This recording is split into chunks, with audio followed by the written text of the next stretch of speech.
안녕하십니까. 춘추 자격증 시대입니다. 자, 오늘 전기기사 실기 단답형 62번째 연료 전지의 특징에 대해서 알아봅니다.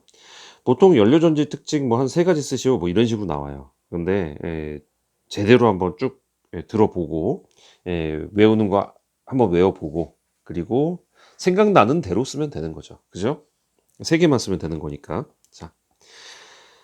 자, 우리가 이제 연료 전지라고 하는 거는 그 이름 그대로 fuel cell이라고 되어 있어요. fuel cell. 네, fuel cell이라고 이렇게 보통 되어 있는데 자동차 뒤에 fuel cell이라고 붙어 있는 것도 있죠. 예, 그게 연료 전지에 그거를 연료로 이제 가는 그런 자동차인데 이게 어떤 원리냐면요. 이제 이런 식으로 보통 여기서 공급이 되고 이쪽도 공급이 된다고 할 때 이런 식으로 들어가서 이쪽에 수소가 들어와요, 수소. 수소가 들어와서 여기서 여기가 양극이고 여기가 음극인데 수소에서 수소가 여기로 들어온 다음에 여기서 수소를 보시면 우리 전자가 있죠. 가운데 양성자가 하나 있고, 그죠? 이렇게 돌고 있잖아요. 이거 하나가 수소 1원자잖아요. 그렇죠? 그래서 이 수소가 딱 들어오면은 여기서 요 전자를 뺏겨요. 두 개를 뺏기는 거죠. 그래서 여기서 이렇게 와가지고 전자가 쫙 이동을 하면서 우리 전기에 그걸 키는 거죠. 우리 이거 기억나죠? I = T분의 Q. 기억나죠? 음극 전하 하나가 시간당 흐르는 게 바로 우리는 전류라고 정의를 했죠. 그게 전류예요. 그러니까 전하, 이 전자가 하나가 지나가는 게 이제 시간 동안 얼마나 지나갔냐를 갖고 우리가 전류를 파악해요. 자, 요 내용은 전자기하의 처음 부분에 다 나옵니다. I = T분의 Q. 자, 그러면은 이게 전자가 이렇게 쫙 와가지고 전기의 효용을 다 치렀어요. 전기의 역할을 다 했어요. 그럼 여기에 전자가 두 개가 딱 올 거예요. 여기 두 개 들어왔으니까. 그럼 여기에 산소 이온이 하나 딱 들어오면서 여기 수소는 이온이 됐죠. 산소는 아시다시피 전자가 6개예요. 그죠? 산소. 이게 산소. 자, 가운데 이게 6개가 있고요. 우리 이 외곽에 뭐 이런 식으로 6개가 있고 2개가 비어 있어요. 그죠? 이게 들어옴으로 해서 이 전자를 흡수를 합니다. 그래서 완전체가 되죠. 우리 최외곽 최외곽 전자 혹시 기억나세요? 화학 시간에? 예. 그 화학 에너지로 이렇게 붙든 이게 결합 에너지인데 이게 안정화가 되기 위해서 꼭 이렇게 8개. 처음에 H하고 헬륨하고 이것만 2개. 그리고 나머지 그다음부터는 8개씩 늘어나죠. 자, 이 8개 2개가 이게 완전화가 돼요. 그러면서 이 전해질을 통해서 지나간 다음에 여기에 전자를 뺏겨서 서러워하고 있는 이 수소랑 딱 붙어가지고 결합이 돼버리죠. 그래서 H2O가 되죠. 그래가지고 이렇게 나가죠. H2O 뭐죠? 물이죠. 그래서 이게 클린 에너지로 각광을 받기 시작했어요. 그래서 물론 전기도 클린 에너지지만 물 같은 경우 여기 수소만 공급이 된다면 물이 이제 배출이 되어 나가는 거니까. 그리고 이제 이 특징으로 본다면 우리 전기는 충전이 돼요. 전기는 충전이 돼 가지고 이 충전된 거를 갖고 이게 다 써나가면 이제 얘는 방전이 되고 다시 충전을 시켜야 돼요. 그죠? 그런데 이 연료 전지는 수소만 계속 공급되면 이거는 마치 배터리처럼 계속 작용을 해요. 그러니까 안정적으로 계속 공급이 되는 거죠. 수소만 공급이 된다면. 그러니까 이제 요거 같은 경우는 충전 시간이 걸리지만 얘는 그럴 필요가 없다라는 그런 장점들이 있는 거죠. 자, 일단 원리는 이런 겁니다. 그래서 요거에 대한 특징. 자, 우리 지금 이건 특징이잖아요. 특징 쓰는 거니까 특징을 한번 이제 살펴보도록 할게요. 이걸 알고 계셔야 특징이 이제 머릿속에 잡힐 거예요. 첫 번째요. 금방 얘기 드렸지만 친환경 에너지입니다. 여기다가 이제 덧붙이면은 수소와 산소가 결합해 가지고 물이 돼서 배출이 되기 때문에 전혀 오염되지 않은 친환경 에너지다. 이런 식으로 쓰면 되겠죠. 두 번째는요. 어떻게 보면 이거 사실 발전기죠. 전기를 계속 생성해내니까 수소만 공급해주면. 그죠? 우리 수력 발전이 물이 쏟아지면서 그 위치 에너지가 원에너지, 이게 운동 에너지죠. 원운동 에너지죠. 운동 에너지로 바뀌면서 여기서 전기를 발생해내는 건데, 그래서 이거를 멀리서 이제 폭포수 같은 데서 다 한 다음에 이걸 송전탑을 통해서 계속 전달을 하잖아요. 우리 수용가까지.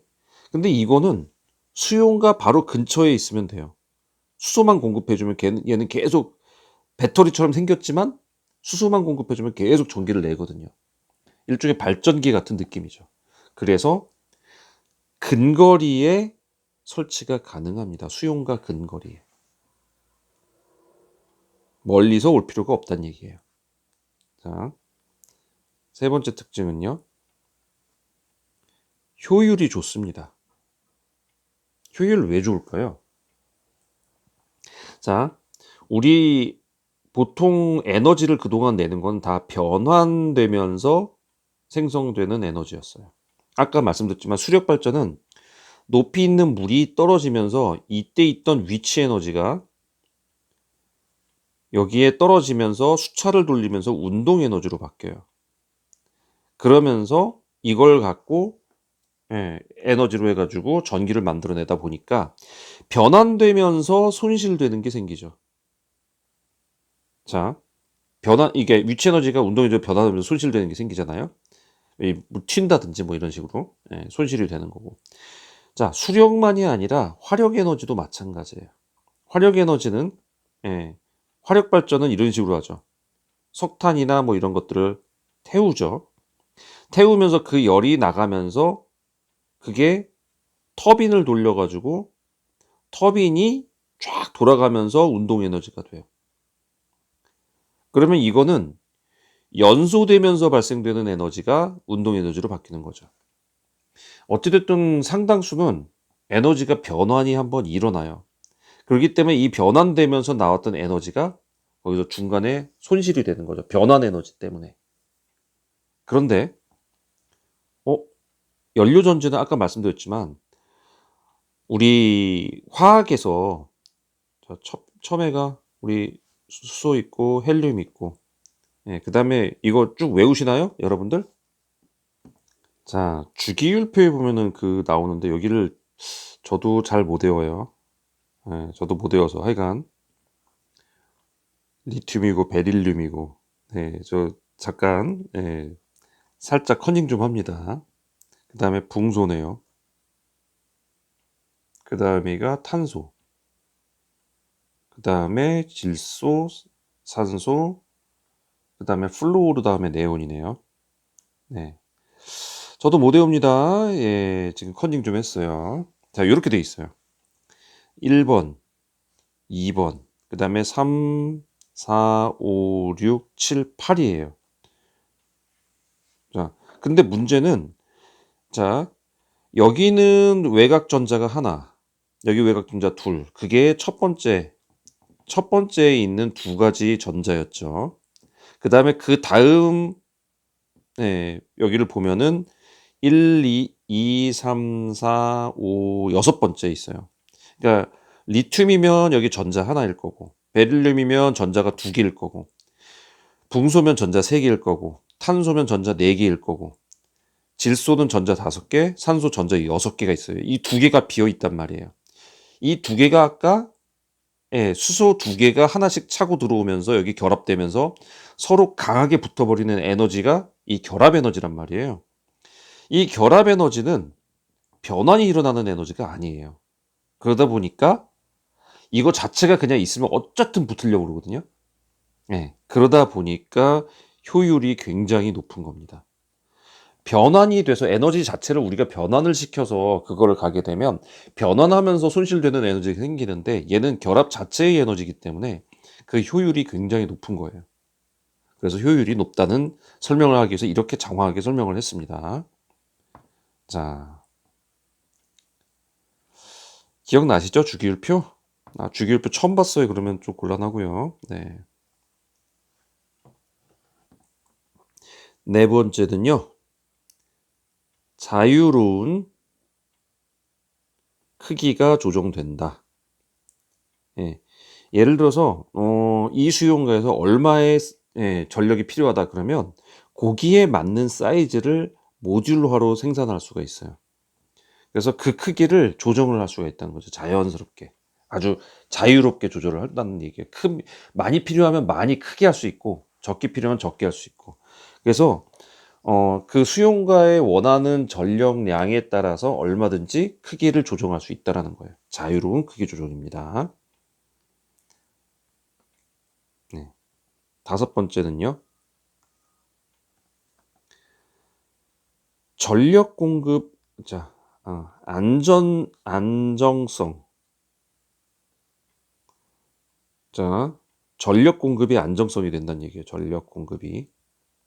이게 무슨 말이냐면, 우리 배터리는요, 우리 충전기 이런 거, 우리 전기 자동차 속에 배터리 들어있잖아요. 다 쓰면 어떻게 돼요? 무조건 충전을 해야 돼요. 충전하는 동안 못 움직여요. 그쵸? 자전거랬나? 전기 자동차의 그 가장 단점이 그거잖아요. 충전하는 동안 못 움직여요. 그래서 휴게소에서 멈춰서 충전하려고 그러면 굉장히 참 난감하죠. 시간도 오래 걸리고. 근데 이거는 수소만 계속 공급이 되면 밤이고 낮이고 24시간이고 뭐 태양열 에너지가 해 떠 있을 때만 된다 뭐 그런 것도 필요 없고 뭐 전기 배터리가 충전이 돼야 된다 그런 것도 필요 없고 언제든지 좀 안정적으로 전력 공급이 가능해져요. 그래서 안정성이 높아집니다. 자, 여섯 번째는 무게가 적습니다. 뭐당? 단위 출력당. 자, 여러분 자동차에 지금 퓨어셀이 지금 있다고 했잖아요. 근데 예를 들어서 자동차가 지금 퓨어셀이라는 연료 전지를 달고 달려야 돼요.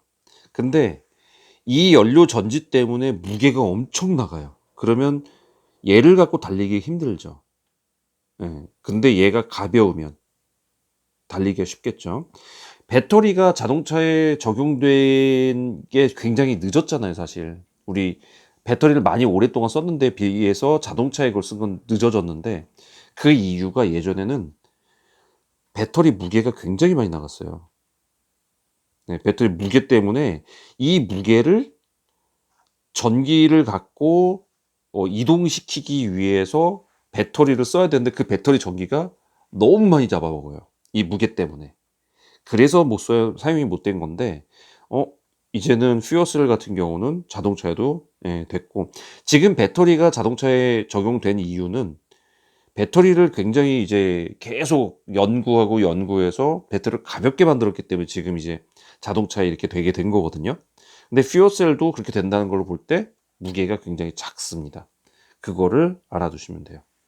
그래서 이렇게 6가지가 있는데 더 되려면 더 될 수도 있죠. 근데 아마 이 시험 문제에서 이거를 쓰라고 할 때는요.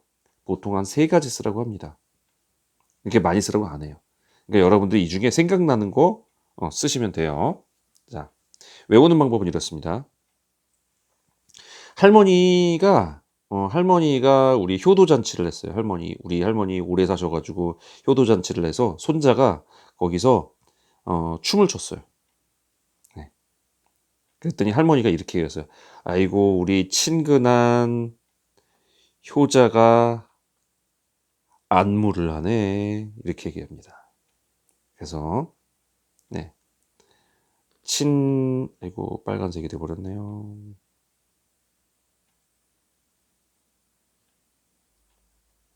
네. 친근 효자 안무 이렇게 외우시면 되겠습니다. 자, 연료 전지력이 굉장히 좋은 대체 에너지거든요. 굉장히 좋은데 자동차에는 약간 꺼려져요. 네. 아마 뭐였죠? 어떤 자동차가 연료전지 자동차였죠? 아, 저기네요. 넥소네요, 넥소. 네, 넥소라는 현대 자동차가 연료전지 자동차였어요. 근데 자동차에 연료전지를 넣는 게 조금 이제 좀 좋지 않았던 가장 큰 이유는, 이게 여러분도 아시잖아요. 왜 수소라는 게 굉장히 위험한 에너지잖아요. 이거 불 붙이면 우리 왜 핵융합 에너지하고 핵 분열 에너지하고 가장 높은 곳에서 에너지 준위가 이렇게 떨어지면 여기가 수소, 여기가 우라늄이겠죠. 예, 여기서 K, 칼륨인가 뭐 하여튼 그랬던 것 같아요. 저도 오래돼가지고 가물가물. 예. 여기서 핵 융합 에너지면 이쪽으로, 핵 분열 에너지면 이쪽으로 가는 거란 말이에요. 아니죠, 이게 그죠? 핵 분열이죠, 이건. 아니죠. 여기 핵 분열에서 이쪽에서 올라오는 거죠. 그쵸? 분열이 되면서 올라오는 거죠. 그게 이제 원자력 발전이죠. 그리고 원자 폭탄은 이거를 순식간에 하기 때문에 탄소봉 없이 중간중간 막아주지 않고 슬로우로 하지 않고 순식간에 올라오는 밤에 폭탄이 되는 거죠. 근데 여기서 올라오는 이게 핵 분열 에너지인데, 요만큼이 올라온다면 수소에서 핵 융합 에너지는 이만큼이 올라가게 돼요. 이 에너지, 핵융합 에너지가 바로 태양에서 나오는 그 에너지가 핵융합 에너지죠. 그만큼 수소 폭탄의 위력은 원자 폭탄의 뭐 100배 이상? 뭐 이렇게 굉장히 세단 말이에요. 그러다 보니까 수소를 취급하는데 굉장한 안전성이 요구가 되고, 그렇게 돼서 사실 이거를 퓨어셀에다가 자동차에다가 접목을 하다 보니까 자동차는 사실 조금만 사고 나기가 쉽잖아요. 이게 사고가 커져버리면 2차 사고가 날 수 있는 그 문제가 발생되면서 퓨어셀이 약간 클린 에너지인데도 불구하고 좀 기피 대상이 되고 그 전기 자동차가 많이 채택이 된 것 같더라고요. 근데 하긴 근데 제가 볼 때는 그냥 전기 배터리보다는 퓨어셀이 훨씬 더 좋은 에너지이긴 합니다. 친환경이기도 하고. 안타까운, 자동차에만 못 쓰는 게 좀 안타깝긴 한데, 자동차도 이거 참 좋은데, 이게 확 충전 빨리 할 수 있고. 네, 그런데 요러요러한 문제가 있었다는 거 여러분 알고 계시면 좋습니다. 자, 지금 오늘 연료전지에 대해서 알려드린 거, 이거 상식입니다. 전기 하시는 분들은 이 정도 그냥 알아두시면 좋아요. 근데 난 이런 거 싫어, 몰라도 돼, 막 이러면 그냥 요 6가지만 쭉 생각해 보세요. 네, 제가 자세하게 이렇게 알려드렸으니까 관심 있는 분들은 공부해 보는 게 더 좋고요. 우리가 전기 기술자가 된다면 이런 것도 취급을 하셔야 되는 거니까요. 도움되셨으면 구독과 좋아요 부탁드리겠습니다. 조금 길었습니다, 오늘. 하지만 중요한 내용입니다, 이거. 시험에는 안 중요할지 몰라도 앞으로 변해가는 에너지 자원에서는 굉장히 중요한 얘기예요. 여러분들이 좀 알아두셨으면 좋겠습니다. 자, 함께 하신 여러분들 감사하고요. 다음 시간에 뵙겠습니다.